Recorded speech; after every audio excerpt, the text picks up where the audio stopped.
What's going on, everybody? We're finna get ready to get this show started in just a bit. We got some very special guests that's going to be coming on. As y'all can see in the graphic, we got the guys from the Titans Coliseum podcast. I was recently on their show last week, and now I'm returning the favor having these guys come on our show. So we're gonna go ahead and get into this. We're gonna recap Super Bowl 57, the Chiefs Super Bowl champs, yet again for the second time in 4 years. We'll recap that. Also, we're going to definitely get into the coaching staff being finally completed, especially on the offensive side. We're definitely going to talk about that. And where does, what does that mean as far as everything else? What does that mean for the Titans moving forward? And we're going to get into some quarterback news that has come out recently. As far as a couple of quarterbacks that y'all see on the graphic. And we're going to get this show started. And make sure y'all come on in and join the show. We're going to have a good time. We're going to have a very good conversation. And we're going to get this rolled on the show. So, TNT, here we go. We're going to get this thing started in less than 60 seconds.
Good evening, Titan Nation. How's everybody?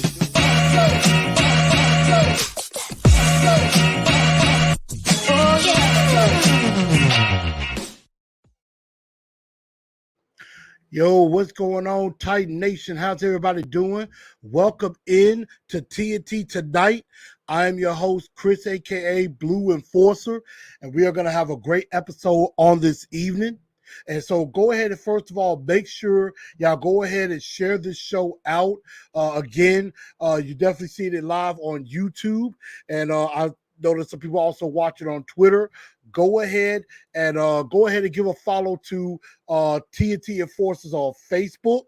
Also, TNT Blue Enforcer on Twitter and Titan and at Titans_in_truth on Instagram.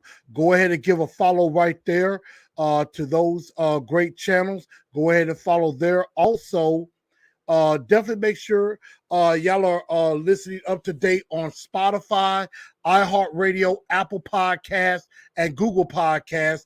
All of these episodes will go out onto those platforms after the show is over. I know I've been a little bit behind lately, but I'm going to get caught back up. So blame my brain, not my heart. We're going to definitely get that together. And also make sure y'all smash that like button if you're already subscribed to the channel. Go ahead and smash that like button. I want a whole bunch of likes tonight. Let's get over 50. Let's get over 70. Let's see if we maybe even get to 100. I want as many people in here as possible. Y'all make sure to share the show out to everybody. And believe me, with the guys I got coming on, there's going to be a lot of energy. I promise you that.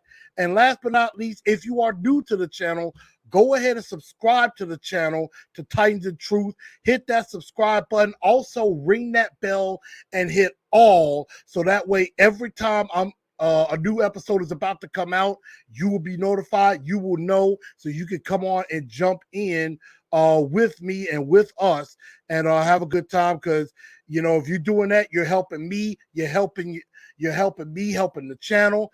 We're definitely over 1,300 right now, wanting to grow to 1,500, and definitely want by the beginning of the year, I want to get over 2,000 before the beginning of the season. So we're definitely going to get. I definitely want that, and I need your help to do that. Also, super chats are also accepted as well. Definitely like the super chats coming in. I'm gonna get to some of y'all comments in just a minute. Just had to, definitely pay a couple of bills.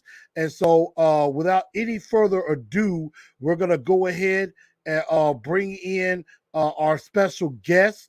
Uh, I got some guys that they are gonna bring the thunder and everything in between. I promise you that. And we gonna get this rolled on the show right now. And I'm gonna bring in my guys from the Titans Coliseum podcast. I'll bring it in my guys Morocco, Big Firestone, and L and RJ onto the show. They are my guys for the Titans Coliseum podcast. Gentlemen, welcome to the show. Thank y'all for tuning in, man. How is everybody doing? Man, we blessed, Truth, man. How you feeling, man? Man, I'm actually feeling pretty good. I can't complain too much. That's what's up, man. That's what I Yes, love. sir. Yeah, we Can't doing complain good, too man. much. Just hey, man, a lot of stuff going on this off season. A lot of crazy rumors. A lot of movement about to happen in the following weeks, man. We ready, ready for war. Yeah, it's crazy. A lot of news. So excited to be here and ready to talk. So thanks for having us, man. Absolutely, it is definitely a pleasure to have you guys on, and we are gonna definitely have some fun. And we finna get on right into it. So let's go ahead and get started with that. And also want to give a shout out. I see a lot of people up in here. I got my guys Az Nick up in here. Keon, what's up? I know we got our resident Titans hater, Kent Woods in the house. Miss Mims, how you doing? Miss Mims, I Haters everywhere appreciate, we you go. know, hey, they'll be bringing it, and I appreciate the fact, she I know Bible study got canceled, so she coming on in here, let it all out. We all good. My boy Brandon, what's up? So y'all apologize. I may not be able to get to everybody's comments, but I'm gonna do my best to do that. My guys Zach, Xavier, Do9. I know Do9 for to bring some stuff too. And yes, before we do get started, I agree about this. Definitely prayers up to everybody up there in East Lansing, at the campus of Michigan State University, with the shooting that happened up there. Um, Prayers out to all those families who were either affected or lost a loved one there. So I that was definitely very sad for that what happened there. So I'm pretty sure our thoughts and prayers are definitely with the entire Michigan State University Spartans and everybody up there in East Lansing. Absolutely, absolutely. Right. So let's get right into this, gentlemen. First off, Super Bowl 57 has now come and gone, and the Chiefs won again. Second Super Bowl in 4 years. Cost me money. I Yes, had my money on me the too. Eagles. Yeah, I did too. Ah, I did too. I did yeah, too. man. Miles Sanders, he got down on me, man. I was hitting on everything else but Miles Sanders. Bro, you Yeah, they too? was running game Okay. well. They was running game well like it wasn't nothing. Yeah. And that's I had just about everything else shape. The only problem was Miles Sanders didn't really get going. And I was dumb enough to pick the under, which I'm thinking if I pick the over, I'm gonna be begging for more scores, and they weren't gonna score. They were gonna score maybe 25. It would have been like maybe 27-24, or it'd have been like 23-20. Something like that. That's what I thought was going to happen. and instead, it did not go my way at all, and it just completely messed me up. So, Man, it's a game now. what were y'all thoughts on the Super Bowl? I'll start it off. Basically, man, this has just been proving my narrative that I've been saying for about the past couple of weeks, man. This is a quarterback-driven league, man. You can't sit there and tell me that the Kansas City Chiefs were a complete football team. And it was a good game, man. I mean, it was back and forth, you know what I'm saying? The Eagles, you know, they came to play. They held the ball for over 20-something minutes, man. They held the ball for probably 28 minutes. The Chiefs barely even had time to score, but since their quarterback is so elite, they can score whenever, damn near every time they get the ball. But I mean, the Eagles' second half adjustments wasn't there, man. I don't know what was going on defensively for the Chiefs in the second half. It just seemed like they were really getting to the quarterback. They kept playing soft zone when they needed to be playing more physical man. I mean, they did a pretty good job stopping the run, but Isaiah Pacheco, man, that dude, that's a steal in the 7th round, man. I ain't gonna lie. That way he was running, man, he was knifing through that defense like it was nothing. But yeah, it just all. But you know, I hated it. It was a great game, and I hated it got ended on a bad holding call at the end. Man, I felt like Jalen Hurts should have got another chance to move the ball and see if he was really the guy. You know what I'm saying, that everybody's been hyping him up to be all season. But like I said, it was a good Super Bowl. I just wish it had a better ending. So. Yeah, and we're gonna definitely get into that controversial call. We gonna definitely get into that call. Firestone, holler at me. Yeah. See, I kind of agree with you on that a little bit because of both sides had good quarterbacks, right? So, but I think that game showed it was one in the trenches. It was 0 sacks given up. Mahomes is hurt, and you don't sack him one time. They went in those trenches, and then in the defense they put pressure on him. So, I thought the Eagles was going to come out and play better, but I lost money. They didn't turn out the way I thought. It was a good game, but it just showed me that at the end of the day, you can have good talent on your team, but you still have to win in the trenches. All right, Morago, bring that fire. Man, I pretty much agree with both my guys. I mean, right now it's a quarterback-driven league, but at the same time, too, you better have some defense. You better be able to run the ball whenever you need to run the ball. Thanks. And the Eagles, they came out and, you know, they done what they always do. They done what they did all throughout the season. I mean, they got the ball. They scored on their first possession. I mean, Kansas City came out. You know, they mashed it. And, you know, they pretty much started things, man. I ain't going to lie, though. When Mahomes went down towards the end of the first half, man, I was like, uh-oh, here we go. The Eagles going to run away with it. But once Mahomes came back up out there, man, I mean, he just made magic happen, man. I mean, Kansas City, although they lost the time of possession, they was able to score every single time they got the ball. I mean, they made the winning plays. They, you know, had the touchdown on defense, and they had the big punt return. And, you know, when they went off, and like I said, they made it count. Whereas the Eagles, you know, they, you know, settled for field goals here and there. You know, Kansas City was able to contain them. I mean, they, you know, had some good plays here and there, but, you know, it wasn't that Eagles offense that we seen all throughout the year. But I'm going to say the rest of it for when we talk about this call, man, because, you know, I feel kind of differently about that right there. So if y'all ready to get to it, man, I'm ready to get to it myself. Yeah. It's like the Chiefs won on all three phases of the field, where the Chiefs or where the Philly was just trying to struggle to win offense. Right. Yeah. Absolutely on that.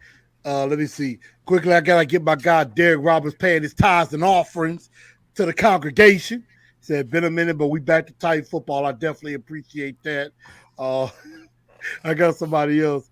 Dion said, these dudes don't never read my comments. I saw that name. I was like, man, he be on our podcast in the comments all the time. Yeah, so.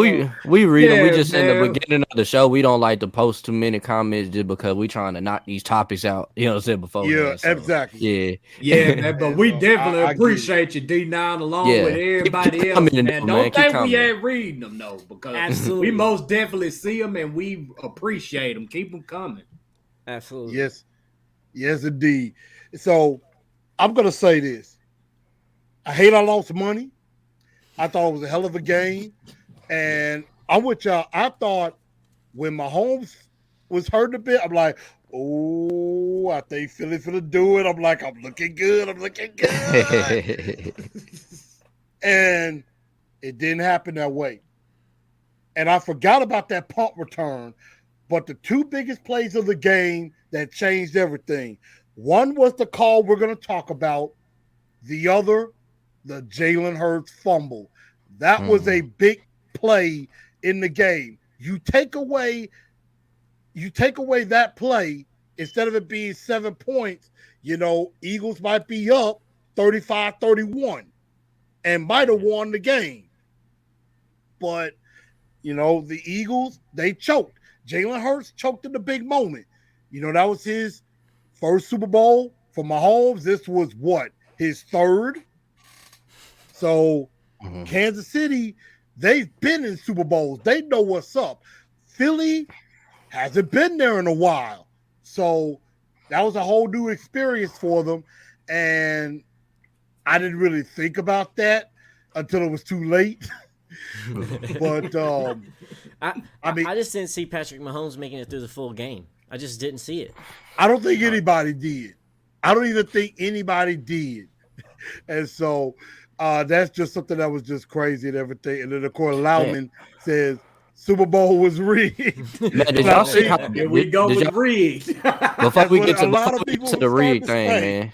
Before we get to the rig thing, though, like, did y'all see how bad that field was? Like, man, that grass was terrible, it was dude. Awful.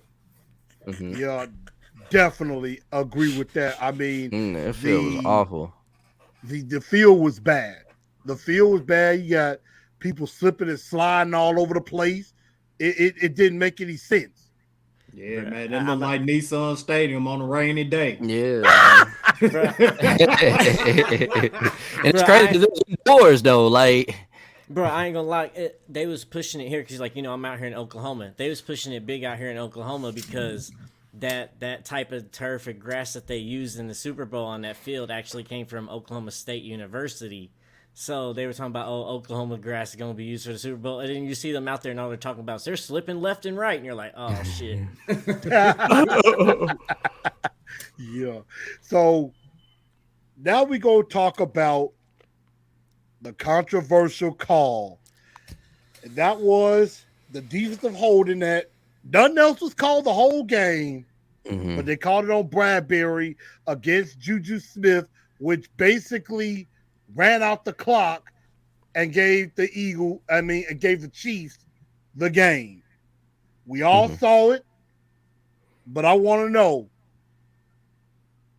yes or no, if you were the ref, are you throwing that flag? I say no. It's just a simple fact of, man, I'm not making no call that's gonna decide the Super Bowl. I'm sorry. I'm like, okay, they haven't been calling that all game. We seen the Eagles get a pass interference earlier in the game. We seen the Chiefs holding. You know what I'm saying? They was doing it all game. Why call it at that point in time of the game that's gonna decide it? So that's why I say I don't call it. It was holding though. I'm not gonna sit there and deny that it wasn't. It was definitely holding, but they shouldn't have been called. I'm sorry, shouldn't have been called. I say no. Go ahead, Firestone. Take it.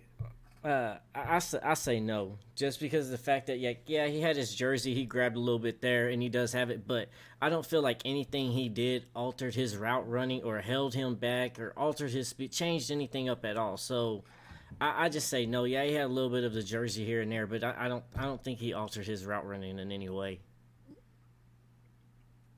All right. To answer the question, what I call that holding call right there in that moment, in that moment, no. I mean, I understand what everybody's saying. Let these dudes play. It's the biggest game of their life. And you just gotta go out there, let them do their thing. As long as it ain't nothing blatant or obvious, I mean, let them do what they do. But I'm here to tell you, I don't feel sorry for the Eagles. Yeah, they made the right call.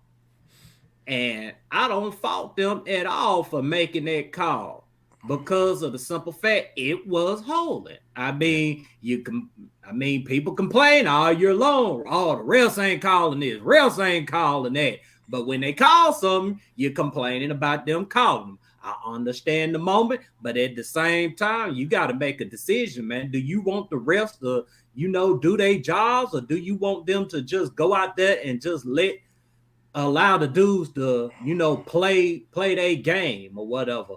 But I mean, the Eagles, they shouldn't have let the game come to that point. I mean, Facts. they was Mhm. they was up 10 points at halftime.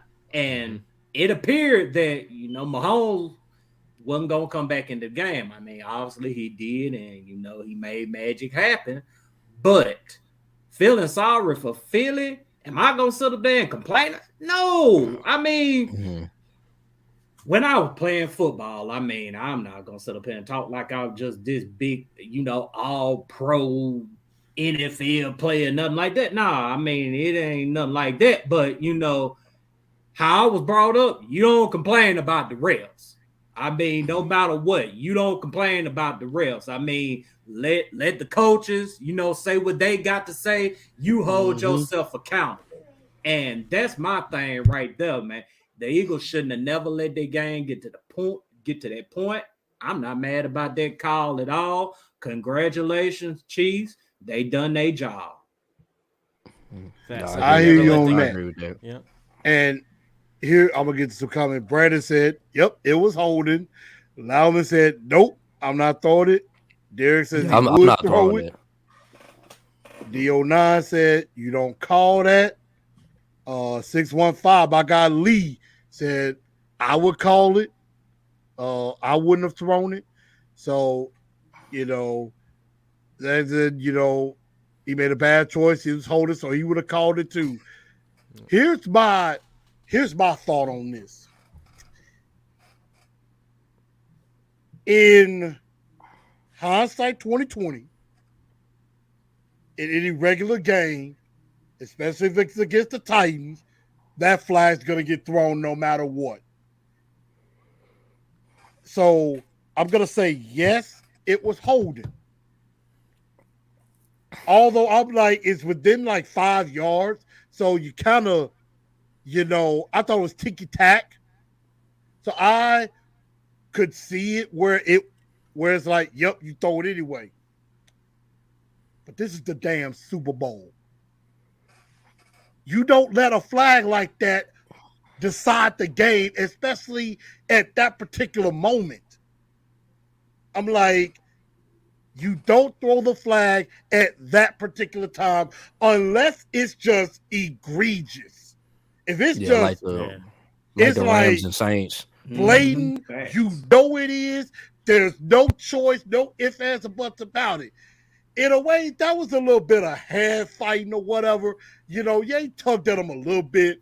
But was it really like he drug him down or No. anything like that, or Mhm. just grabbed him and all like that? No.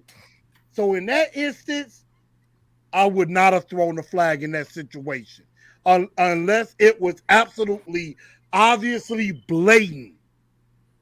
If it's that point, I'm throwing the flag. But if it's just ticky tack like that, let the players play. Let them decide the game on the field. Refs too many times try to be the star of the show, trying to get their moment in the sun, and it should be decided that way. If Kansas City ends up winning after that, so be it. But Morocco, you are right.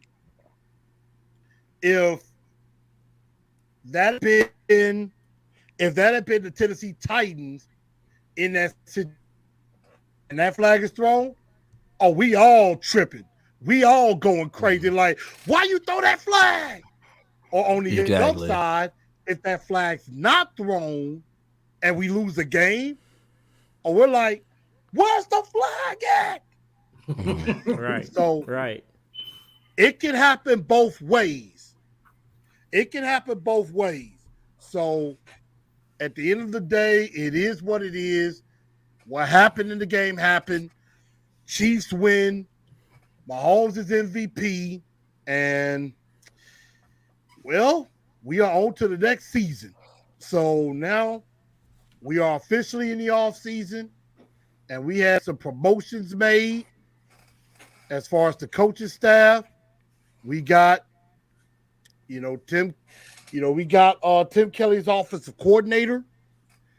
Charles London gets hired as the quarterback's coach, passing game coordinator, and then just announced Justin Odden is the running backs coach and run game coordinator. And I forgot to mention Chad Brinkler from the Green Bay Packers is now officially the Tennessee Titans assistant general manager under Rand Carthon. I wanted to get y'all thoughts on these moves that have been made. As far as, do you think these are good moves? These good moves, which one is probably the most important, and what this could mean for Mike Vrabel? Because I got some fire to bring on this one.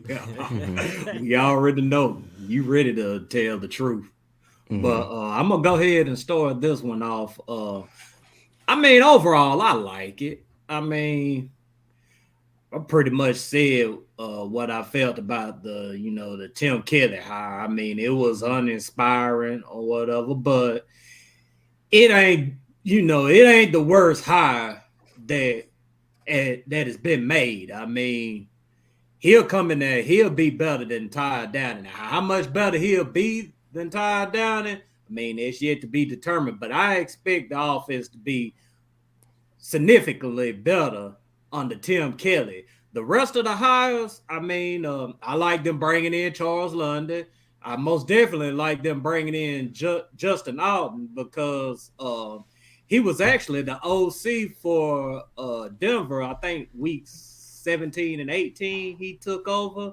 And Denver's offense, you already know, that was a mess all throughout the season up into those weeks right there. It looked like, Russ was back doing his thing, people making plays. It was a good high, and I'm gonna claim it. I got to have faith. I got to claim it.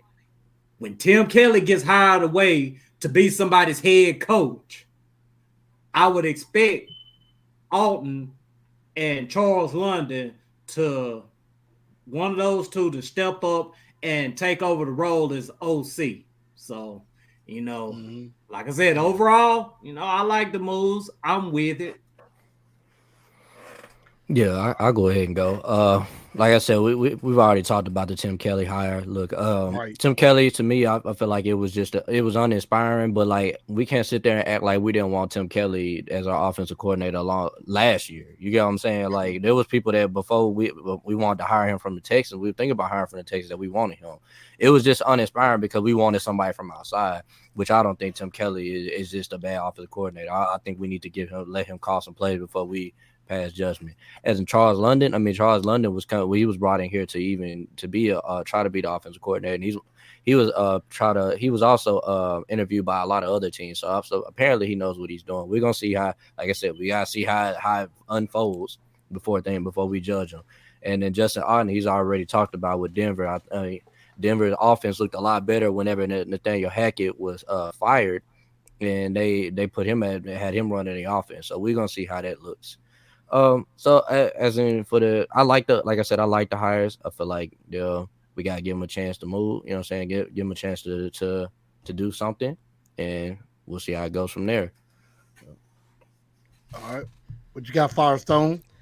Yeah, I got a little bit of a different outlook, which you already kind of heard. We already kind of talked about, and I kind of know where you're going. But I think I'm optimistic about it because I think it's the best that we had available to us. If we're being honest, we don't have that much of an offensive team that would have really brought in any outside offensive coordinator that would really wanted to come here and work. We don't have anything that's really going to set them up for success or really that's appealing to them. So I think it shows that we're trying to make changes, but these were honestly the best options that was truly available and to us. So I know a lot of people's going to be hard on Vrabel right now, but I think Vrabel's trying to make a change, and hopefully he set up that these will be, like I agree with Marco, I think these will be the offensive coordinators in line if Tim Kelly gets hired elsewhere.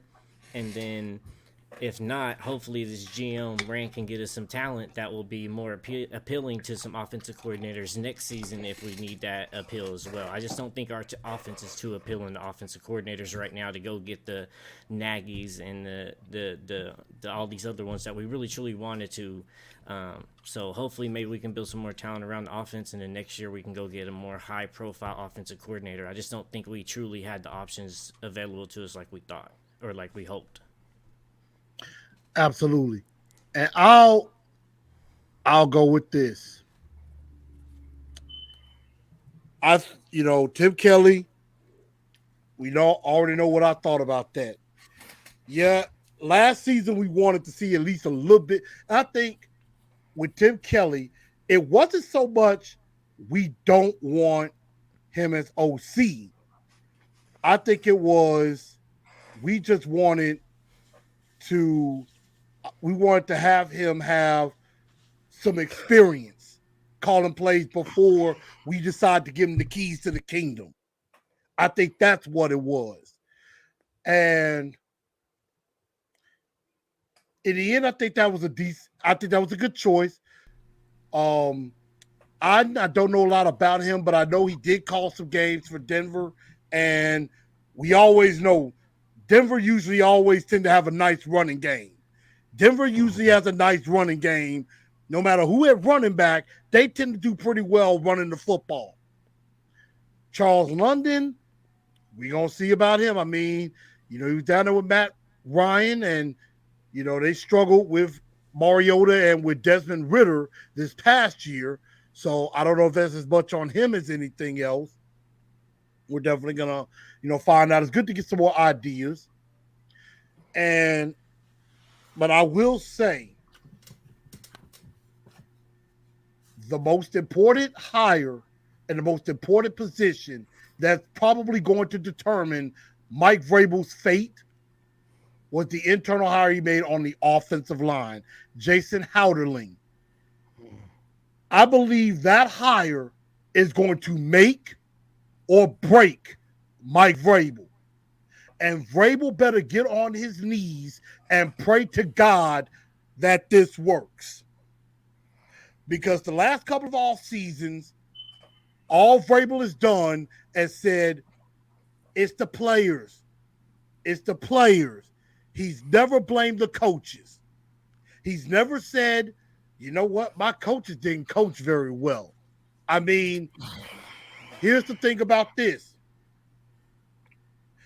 In the last 4 Super Bowls, all 8 coaches that were competing for the Super Bowl in the last 4 years have all been offensive-minded head coaches.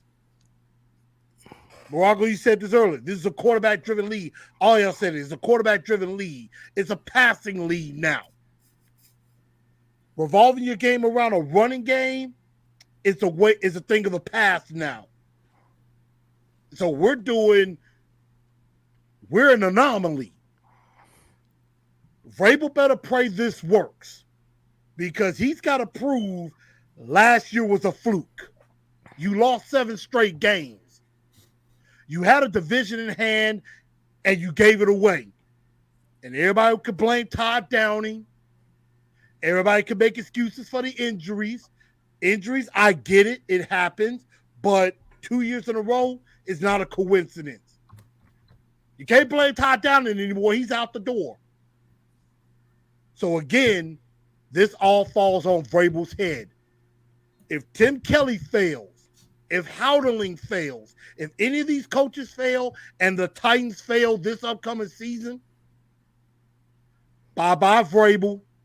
It's going to be over. And then we go get a offensive-minded head coach, and he'll go want to go get his quarterback. We got a lot of quarterback stuff we got to get into. So again, decent hires, but why do I have the feeling Vrabel's going to find a way to screw this up? Because he likes yes men under him.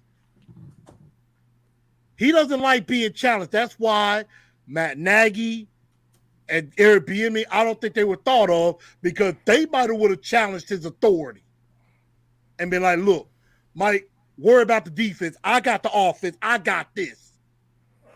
Vrabel ain't going to go for that.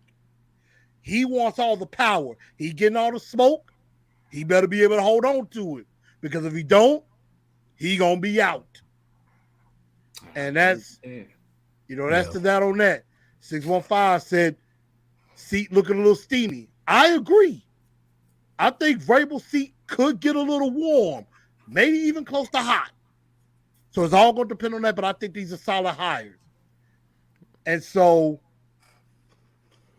you don't think he's been limited a little bit? You don't think he's been limited a little bit from the players around him, and that's why he calls out the players? Not saying that they're bad players, but to say that not the players that's going to fit what they're actually trying to do there, because like we say all the time, and what he said even recently in press conferences, we don't need players that when you know that they're going out on the field that they're only good for one thing. We got to have players that are versatile. So you don't think maybe J-Rob was limiting him a little bit because you can only, work with what you got, and that was really more of the issue, and he was like tried to do what he best sometimes, but man, we at one point we had 31 people on injured reserve this year. That's a lot of injuries. That's not a little bit of injuries. That's a lot. And I hear what you're saying on that. And the injury thing was insane. Yeah. It's insane that happened 2 years in a row. Facts. But the only thing I go back to is this.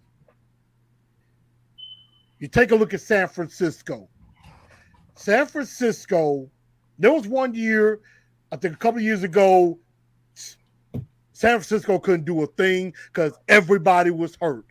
Everybody was hurt, and that's when I believe that was the year after that they got Trey Lance. Everybody was hurt. They had their 1 year down, and now San Francisco is back up again. This past year, I mean, that's where it showed coaching matters. They're on their third string quarterback in Brock Purdy out of nowhere. And he comes up, and until he gets hurt in the NFC Championship, he ain't lost a game. Kyle Shanahan did that because Kyle Shanahan put him in the best position to succeed.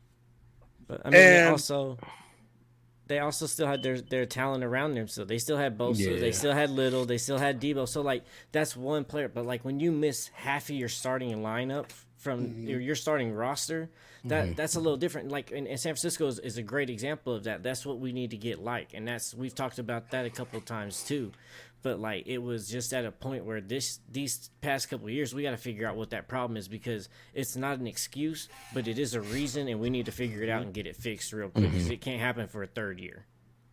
I think if the Titans get better on the offensive line, the offense is going to get better. We were just so bad on the offensive line that we couldn't run our normal offense. And I felt like if we can actually push people around on the offensive line, that Derrick Henry is going to be able to do Derrick Henry things. Derrick Henry is still, to me, like the best running back in the league. Easily. Like, yeah, you could say Josh Jacobs had more yards than him. Derrick Henry had the worst offensive line in football, and he had more rushing yards than Nick Chubb. Dude is still the best running back in the league, man. He's probably going to be there for another 3 years. Like, people don't understand how great of a running back that we have. And then when we get an offensive line, you're going to see for yourself. I promise. Yeah, I agree with everybody about that. I mean, if we got a good, stable offensive line, I honestly believe we'll at least, win the division and, go to the playoffs or whatever. But what it's going to really boil down to is having those weapons on the outside. Because when you got those weapons on the outside and a respectable quarterback, defense has got to respect that. And they said something during the Super Bowl that, you know, had me thinking. I mean, the Eagles, I mean, they got Devontae Smith, I guess that's his name, Smith, and AJ Brown. Man, DBs or whatever, DBs and safeties, man, they can't, you know what I'm saying, sit down in a box like that with, you know, those two on the outside or whatever. And it's our Philly running game. I mean, that's how they running game get to going. I mean, is that offensive line mixed with the fact that you can't load the box on them. So, I mean, yeah, we most definitely got to fix that offensive line, but getting weapons on the outside, I mean, that's equally as important. Mm-hmm. Absolutely. You definitely got to get some weapons on the outside. You definitely got to have the offensive line because that is extremely important. And then we got to, you know, we definitely got to have an answer. We got to see what's going on at the most important position, and that is the quarterback position. And that's definitely what we're going to get into. You know, that's what we're going to get into next. Make sure y'all smash that like button. You know, and everything. Make sure y'all smash the like button. Make sure y'all subscribe if you hadn't already. Titans Rossi comes in and says, I just think there's a plan for the O-line going into this past season was terrible to begin with, and I hope they've learned their lesson this time around. And I definitely agree. 615 says the Titans lose 5 or 6 straight to start the year. Vrabel is gone, and I agree. Yeah. Ricky had an issue with what I said. Said best head coach we've had. Why are you down on him? Do you want to be head coach? I'm like, okay. I can see Ricky. you on the sideline. I'm like, okay, Ricky. Here's my thing. I still believe in Vrabel. If I was head coach, here's the thing that I would do that I just don't think Vrabel does right now. I'm getting players. I'm going to fit my scheme around my players and what they do well. Set them up for success, not set them up for failure. And I think at times, yes, we had the injuries. I get that. But I think all of us are sick and tired of hearing about injuries. I think we all are. And I'm just saying the reason why I kind of went on Vrabel like that is because he's blamed players for years. We all know that Vrabel is an arrogant, cocky son of a gun. The dude thinks he knows it all and will let you know it and will think that any of us don't know the game as good as he does. And all of us here have watched a lot of football. We ain't saying we know more than him, but I think us, anybody that's watching right now, knows the game pretty good. I would say. So maybe I do things a little bit differently. I ain't saying I will be as good as Vrabel. And I'm not saying that Vrabel is a bad coach. As far as I want to say I heard this on, I want to say it was either Robbie Rexrow or on Buck's show, Buck Rising. Vrabel is an excellent CEO. He's a leader of men. I will give him that. But as far as X's and O's, not so much. That's what his guys around him are going to have to do. So that's, that's just the answer to that question. And let me add this. Let me add this right here. Vrabel, he done put himself in this position with a lot of people because of Todd Downing and how he handled that situation. I mean, everybody saw how bad he was in his first season as OC. And then, like Chris said, he go up there, think he know more than anybody else, regardless of what's on tape. He goes up there and says, it's the players, and proceeds to bring Todd Downing back. Todd Downing has an even worse season this season. Catches a DUI in process, and he rides with him until somebody said he got to go because I really don't believe. I don't think he was gonna let him go. He No, I he don't think was he was wasn't. gonna gonna let him keep him. go. Bro, I he believe was somebody definitely gonna let told go. him. Somebody told him, "You let this guy go, or else you go." What's going on, K I Moore? love Ken What's Moore. going on, kid? My Just dude Ken practicing. Moore. And everybody out there, make sure y'all go check out K Moore Sports. Check out Ken Moore. You know he brings fire. You know, definitely with ESPN3, especially when he does his college football in the SWAC. Y'all check him out. He's gonna be back on the show soon enough. You know he be bringing some facts. That much is a fact. Right. So you know, and then Brandon, I love my dude Brandon. He said, "Your blood pressure would be through the roof." I can see you having one of the Dennis Green moments. Get up there, Be like, talk about "Oh, who we thought they were." I can definitely see Better that. yet, Jim Moore, playoff. You can't win.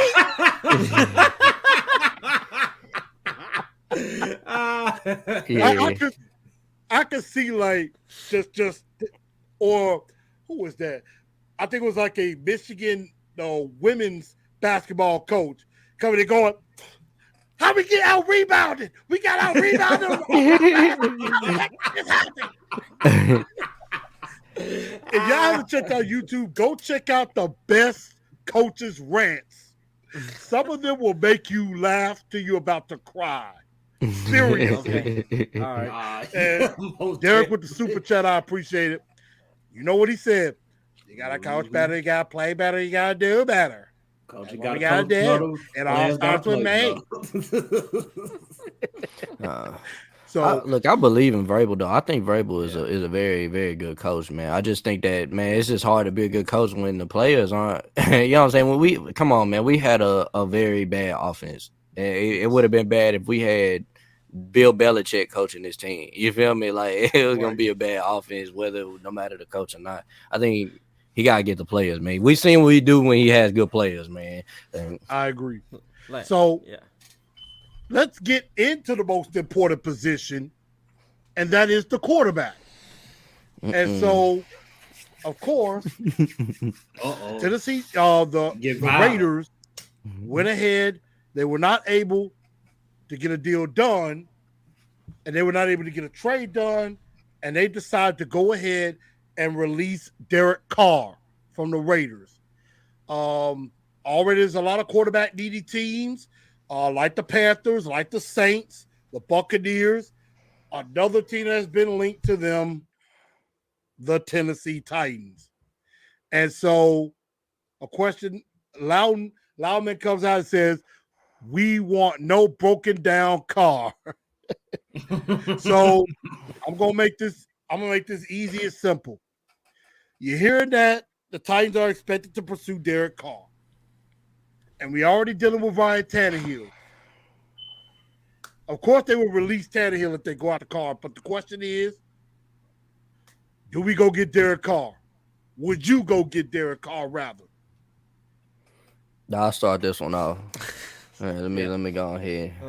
Hell no. I don't want him. I don't want Derek Carr at all. He's not a winner, bro. Like, yeah, he may have better stats than Ryan Tannehill. He's not a winner, man. He can't even win with Devontae Adams, Darren Waller, Josh Jacobs, a good offense. Why would I want him? Why would I want him, man? Ryan Tannehill's better than him. He's proven on the field time after time again. He's better than him. They played each other this year. The Titans played the Raiders this year. Ryan Tannehill looked like a better quarterback that day. Why would I want him? You know what I'm saying? He beat him. This man Derek Carr had way better weapons than the Tennessee Titans had that day. And Ryan Tannehill, all he had was Derrick Henry. He beat him. Come on, man. I don't want that dude, bro. Get him out of there. He's not an upgrade. He's not an upgrade. I agree 100%. And he cost him more. He's going to cost him more. So, no, I don't want him. I stick with Tannehill. Tannehill knows the system. And then if we do trade off Tannehill, we need to go another route then. We don't need to, adapt this Colts mentality to let's go find somebody else's quarterback. No, if we're going to go ahead and let Tannehill go, let's go ahead and start looking to the future. Yeah, man, I agree with both my guys once again. I mean, at first I said that, I was open to it, but after reading an excellent article by Zach Lyons, I pretty much said, nah, we don't even need to go down that road, man, because like RJ said, man, this dude, I mean, he done had weapons that, Tannehill ain't ever had before. I mean, yeah, Tannehill had AJ Brown. I mean, he had Derrick Henry, Corey Davis, and a list of others, but you ain't had one of the he ain't had one of the best wide receivers in the game. He ain't had no Hunter Renfro. He had the league's leading rusher this year. I mean, he done had stuff all throughout his career and still hasn't accomplished what Tannehill done accomplished. And we definitely shouldn't make a lateral move or even, step down from what we got now. It's either keep Ryan Tannehill or trade him, and let's start looking for our future guy. Yeah. I don't want nothing from the Raiders culture. Their culture is sad. Yeah. Right. Culture And- is sad, dude. And I think a lot of people are, saying the same thing. A lot of people are saying no, as you've seen in the comments. And I'm going to go ahead and make this unanimous. Why? It's like when you traded A.J. Brown and drafted Traylon Burks. Why did you trade A.J. Brown to draft potentially A.J. Brown? Right. Exactly. Tannehill and Carr are basically the same player. And I think Tannehill is slightly better. So I'm with everybody. Absolutely HE double hockey sticks. Hell no. Derek Carr. Ain't no way that car is in the lot. It depreciates with value. It's a used car. And used car prices are high. And like Firestone said, he's going to cost a pretty penny. Why in the world are you going to pay a lot more for Derek Carr when you can just keep Tannehill? Makes no sense. No. Quickly in that. He gonna get that 35, 40 million, but it ain't gonna be from us. Yeah, exactly. No. Which now leads me to Tannehill. And the Jets the rumor is that the Jets are very high on Ryan Tannehill. Maybe not as high as some other guys, but they're pretty high because here, the Jets media put this out, of course, from one of their insiders, Connor Hughes, basically said that the New York Jets are very high on Ryan Tannehill. They're very high on him. And my guy, Titans Rossi, he's caught some fire from some people, has basically said, from their inside source, from their source, that, Ryan Tannehill possibly to the Jets. They could be giving up. They may give up a couple of 2023 draft picks and maybe take on that $27 million left on Tannehill's contract as a cap hit.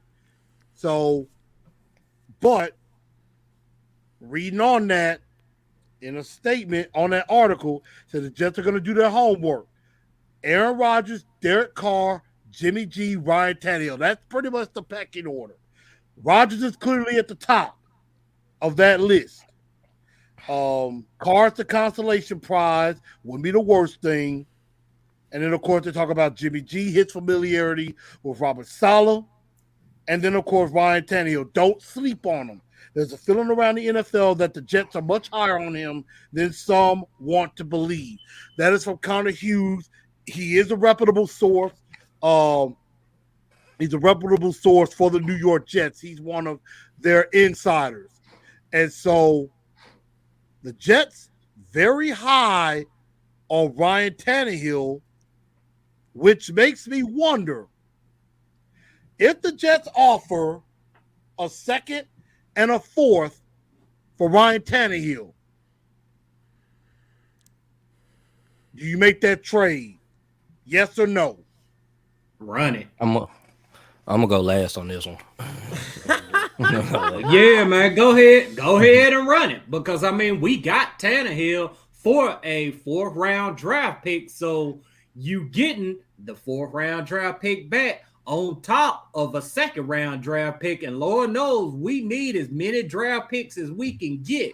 Now, what we do with those picks, I don't know. I mean, if they fall in love with one of these quarterbacks, Bryce Young or CJ Stroud, I mean, maybe you package that up and move up, or you just keep your picks and roll with Malik, maybe sign Dawes back or whatever, and go ahead and build the team, and then next year you make a move at a quarterback. I don't know how they're gonna play this, but all I know is if the Jets want to get it up for Ryan Tannehill, most definitely got to take it.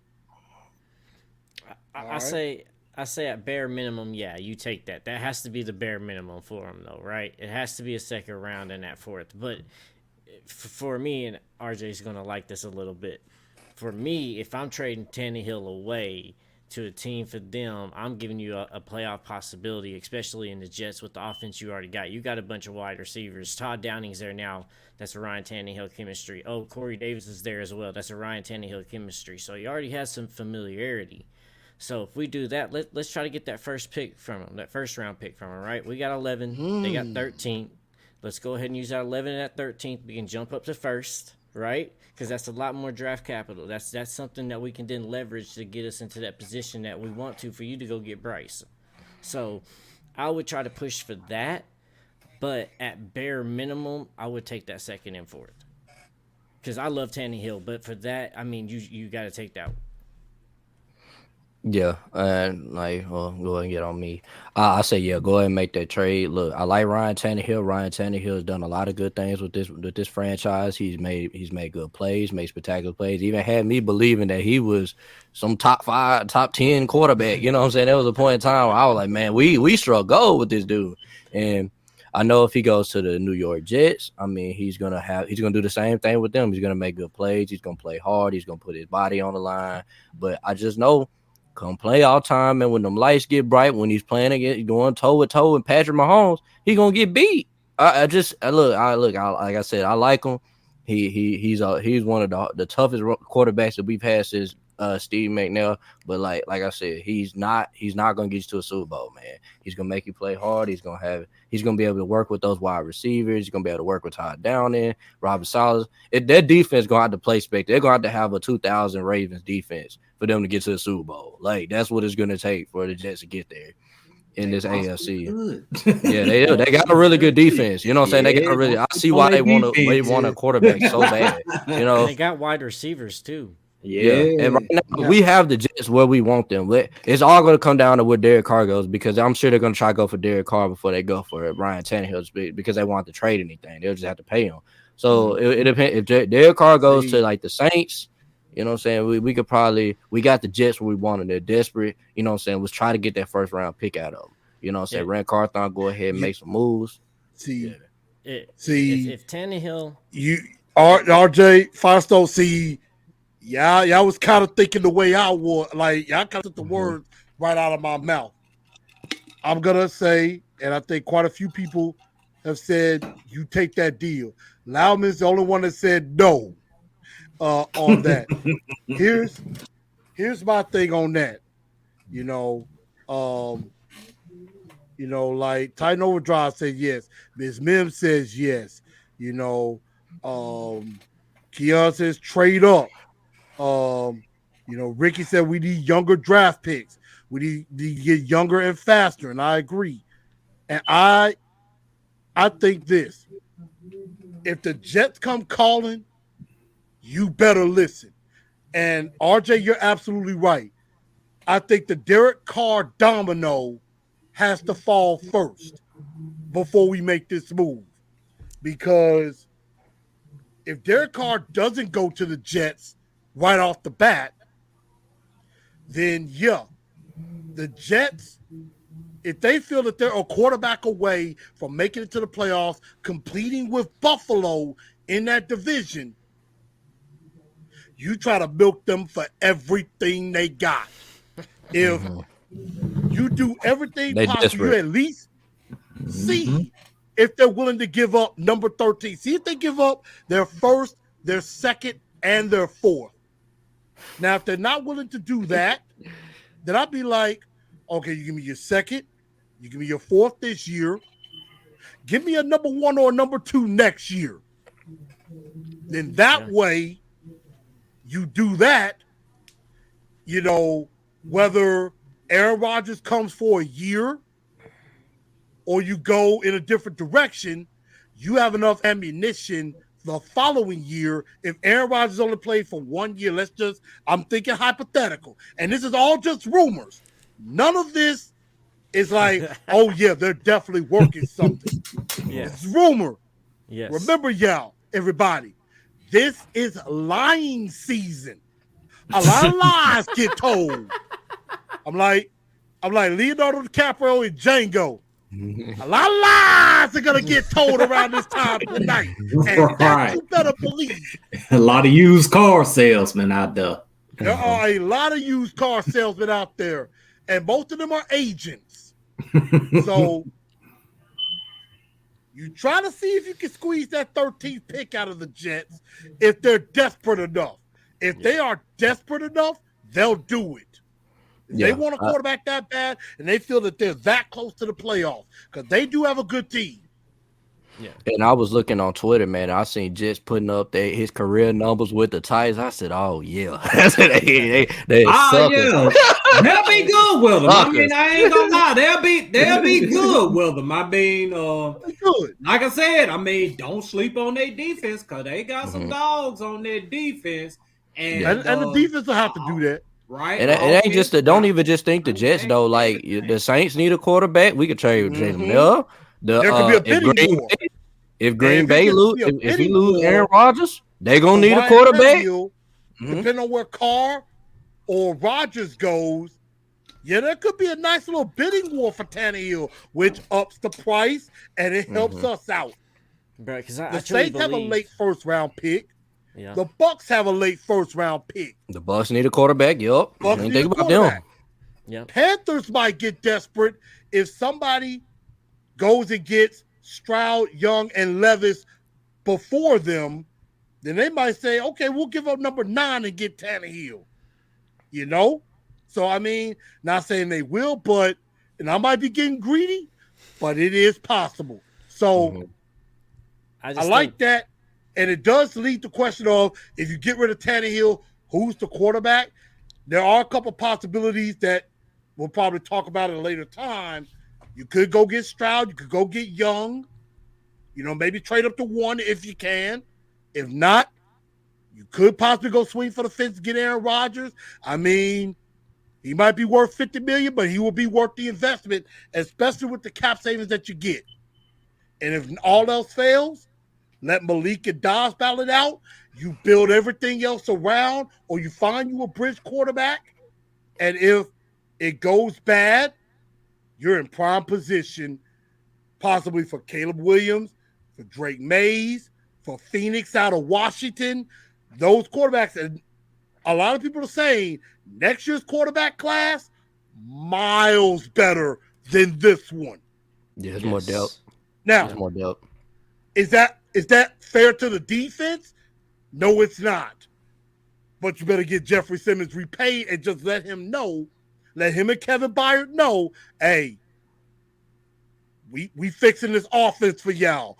Trust me, we fixing this offense. Because that's what I feel. And I'm going to ask this last question and we're going to get ready to get out of here. Rebuild or reload? I want to get y'all a quick response right quick before we get ready to go, because I know Firestone said he got to roll out. Yeah. Rebuild or reload? I say it's reload. I say it's reload.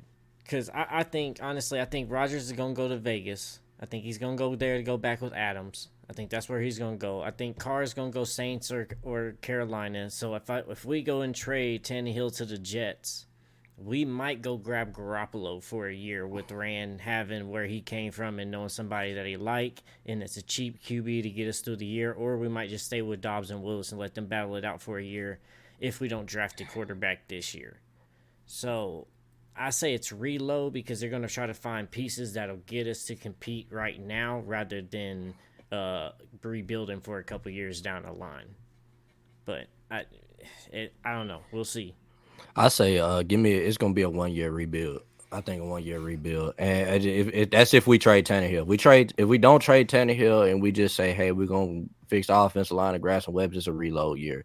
But if we, I ain't gonna lie. I feel like my Vrabel job is gonna be in jeopardy if he brings back Tannehill. We don't do anything, and it's just why we still have Ryan Tannehill. You know what I'm saying?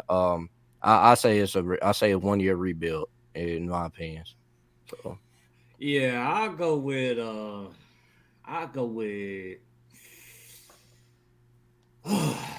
it's tough, man, but Hey, gun to my head, I would go with a reload because of just how the defense is set up. I mean, shoot, if this defense go out there and play how we expect our defense to play, we gonna be in some games, and with Vrabel being the coach he is, I mean, we gonna win a good amount of games, and how this division is set up, I mean, we don't know, who's going to have who, but. Yeah. I'm going off of history, and what history tells me, Jacksonville finna get ready to stink up the place. The Colts, I mean, they still doing Colts things, and the Texans, I mean, they probably set back for another 5 years just because of all the foolishness that they done over the last 5 years. So, I mean, we could easily, I hate to say easy, but we can sneak this division away with, just reloading. I mean, if Malik can develop, and the game slows down for him, I feel like he can, get us through the season. Now, if they feel like that Malik, still ain't got it yet, it still ain't clicking for him yet, go ahead and go ahead and roll with Josh Dobbs. I mean, if we trade Tannehill away, go ahead and roll with Dobbs because, I mean, honest to God truth, I mean, Dobbs is not a bad quarterback. I mean, his problems are fixable. I mean, situational awareness. I mean, you got to learn how to throw the ball away when you're supposed to throw the ball away. I mean, don't, you know what I'm saying? Don't check the ball down to your running back on fourth and whatever. I mean, just little small things that you can teach up. I mean, if he do that right, does shoot. I mean, I feel like that ain't just a full rebuild. So, I would say reload. I take mine back. I'm gonna say a reload, but smoke and mirrors reload.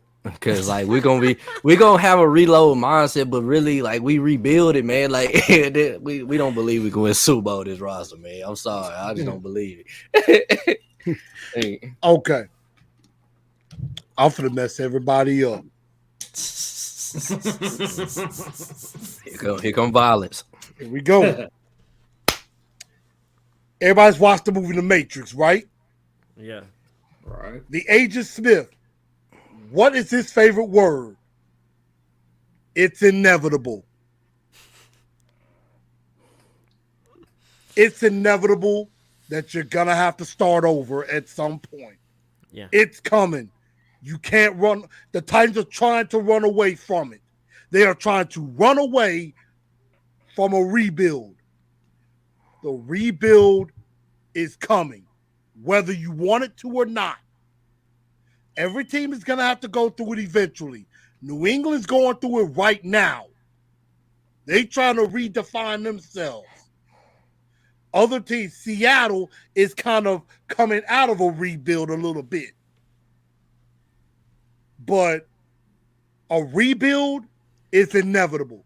It's coming. Tannehill's on the last year of his deal. Derrick Henry on the last year of his deal. And as sad as that's going to be, seeing those guys go eventually, because it's going to happen, why not go ahead and start rebuilding now? Now, I will say this, before people start chopping my head off, let me define what I mean by rebuild. And I can actually go both ways. You reload on defense, because the defense, you really don't need to mess with that. Yeah. All you need to do on defense, you need another decent pass rusher to go with Harold Landry. Rashard Weaver is your situational pass rusher. Maybe get another defensive lineman to go along with Big Jeff and Danico, because you're going to pay Big Jeff. Big Jeff about to get paid. Danico Autry is in his 30s. He ain't getting much younger, although he is very good. Mm-hmm. So you do need a defensive lineman to go along with Simmons when Autry is gone eventually.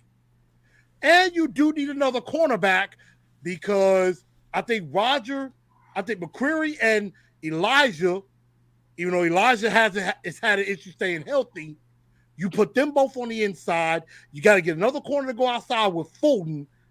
Fulton's got to stay healthy too. And you keep with Byard and Hooker. Mm-hmm. And your main question defensively is David Long, which, if they're smart, they better re-sign him. Yeah. Have him and Monty Rice as your starters. And you probably get another middle linebacker later that maybe can replace Rice or can be that third linebacker. Because Chance Campbell is a special teamer at best. So defensively, you reload. I don't mess with the defense very much. The offense needs a full-blown rebuild. It's time to blow it up. Yeah, true. Go ahead and trade Tannehill, get you some draft capital, and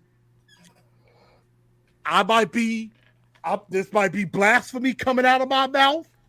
I love Derrick Henry to death. He is our king. Long may he reign. And even though he is an alien beast, I've said this a million times. He's from another planet, crash landed on Earth. But at some point, Derrick Henry's tires are going to run out. He still may have a couple more years left. But Derrick Henry is about to be on the wrong side of 30. And Derrick Henry can't even beat Father Time. As great as he is, and I know people are going to say this is blasphemy, and I love Derrick Henry to death. I want y'all to know that. But I would at least put a filler out there and see, what can I get for Derrick Henry right now? I'm pretty sure I could get a second, maybe even a sneaky first, because somebody's going to think this team is stupid to trade this guy. And we probably would be. And I, for one, would not do it. I'm just saying it could be thought about, because a rebuild is coming, y'all. You might as well just prepare for it. And I know Firestone's about to roll out. Firestone, I appreciate you being on. Yeah, man, I appreciate you having me, man. I appreciate it. Sorry I got cut short, man, but thank you for having me here. I understand. Yeah, y'all have a good one. We'll see you tomorrow. Yes, sir. See you tomorrow, man. But you got to face facts. It's inevitable. Rebuild is coming. Either you go get your quarterback now, you invest young, go get your quarterback now, whether it be Stroud or Young. Young. With a slender frame. Although Stroud is growing on me. I like Stroud. You tank for the future. You tank for Caleb Williams. You dip for Drake Mays. And you go for next year's quarterback class. And you build the rest of the offense. You may struggle at quarterback, but you're in position to get you a quarterback later. So we're going to find out. But I think it might be time to rebuild. And the reason why I brought that up is because of the Ryan Tannehill news.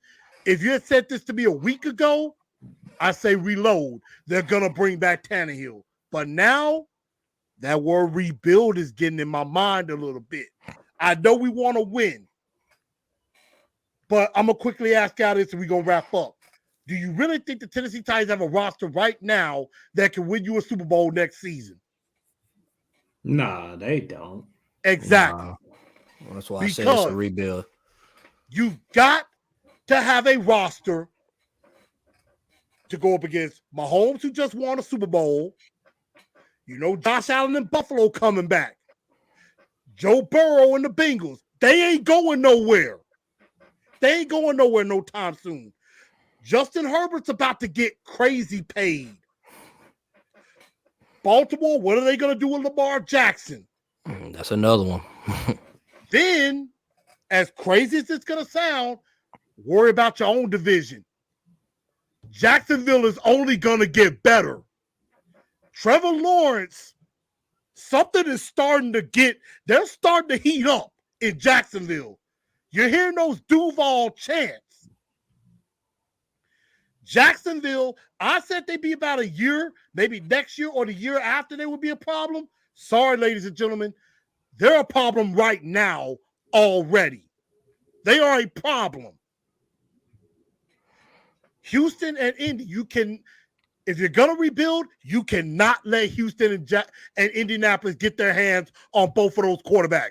You need to steal one on one of those teams.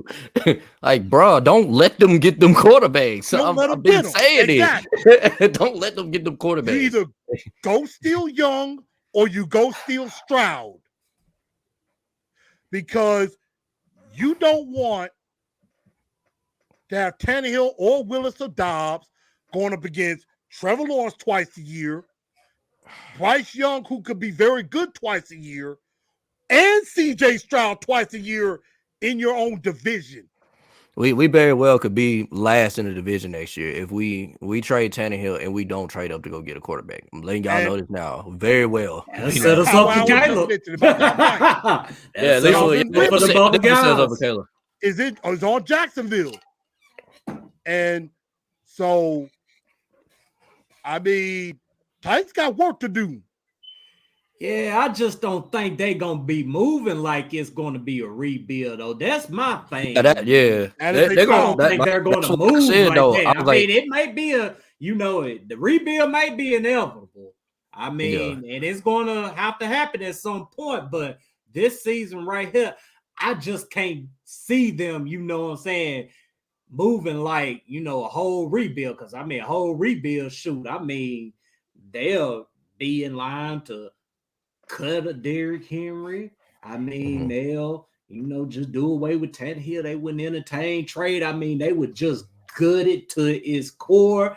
And, hey, whoever we put out there, it is what it is. I mean, this is it. Yeah. And Tremaine saying Malik is putting in a lot of work since the season's over. He better be putting in some work. He better be putting in a lot of work. Power Hour's right. You go on another loser streak, somebody go get kicked out the door.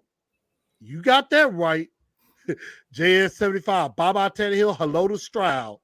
I'm cool with either quarterback, man. I'm cool with either one. Man. I'm Stroud growing on me as well, man, because I heard some people point out, his completion percentages or whatever. I mean, he passes with anticipation. I mean, that's something right there we most definitely need. One thing my thing is on Stroud is, dude, he had first round wide receivers. These boys was getting open left and right, man. Like when Bryce Young at Alabama, the first year, the year he won the Heisman, he had a lead receiver. This year he didn't have nobody.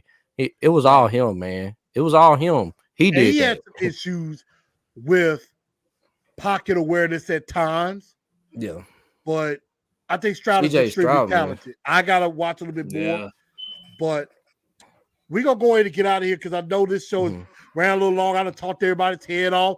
People probably want to, want to just rebuke me in the name of Jesus now. I know there's a lot of people out there that's like, Oh, Dad, truth. That dude still be talking blasphemy now. Now, one other question. Hendon Hooker in the later round. I like Hendon Hooker. I like Hendon. As a Vols fan, I'm taking my ball glasses off. Yeah, I like Hendon Hooker. And here's the thing about that. Hendon Hooker coming off of an injury. So he ain't going to be ready till at least October, which might be a good situation for us. You know, you can redshirt him this year, and but you're already in that situation where you got Malik in the third round. Now you're gonna get another guy in the later round. So I don't know. It would be interesting, but if he wasn't coming off the ACL, he would definitely be in first round consideration. And I would be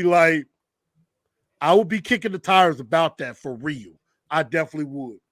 But we're going to go ahead and wrap this show up, and I'm going to let my guys, where can everybody find the Coliseum? And where can everybody find the Coliseum? I guess he tuned out. Yeah, so man, we finna take over, man. Titans Coliseum takeover. Yeah. So, you want to find the Coliseum, man, find us on Facebook, find us on YouTube. If you type in Titans Coliseum on YouTube, it's an easy find. We'll be the first thing that pop up. Like I said, you want to buy some merchandise. If Firestone was here, you'd be able to post a link. We'll post get your merch. Yes, sir. Go get your merchandise. Go get your merchandise. I'm telling you, man, we doing big things, man. Also, man, if you guys keep supporting my boy Titans of Truth, man, he's doing a big thing too, man. So it's your boy RJ Ellison. Like I said, you know how it goes.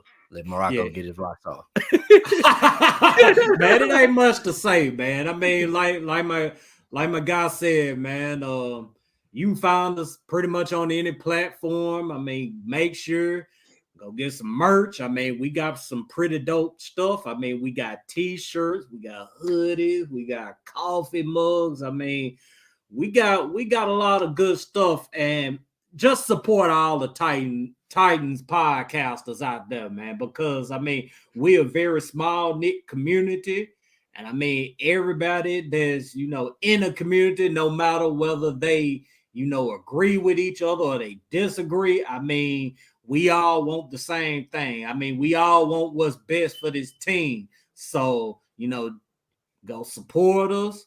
I mean, and tighten up, man. I mean, I mean, we going through some rough times right now. We got a lot of tough decisions we got to make. But hey, man, just think about, them dark days.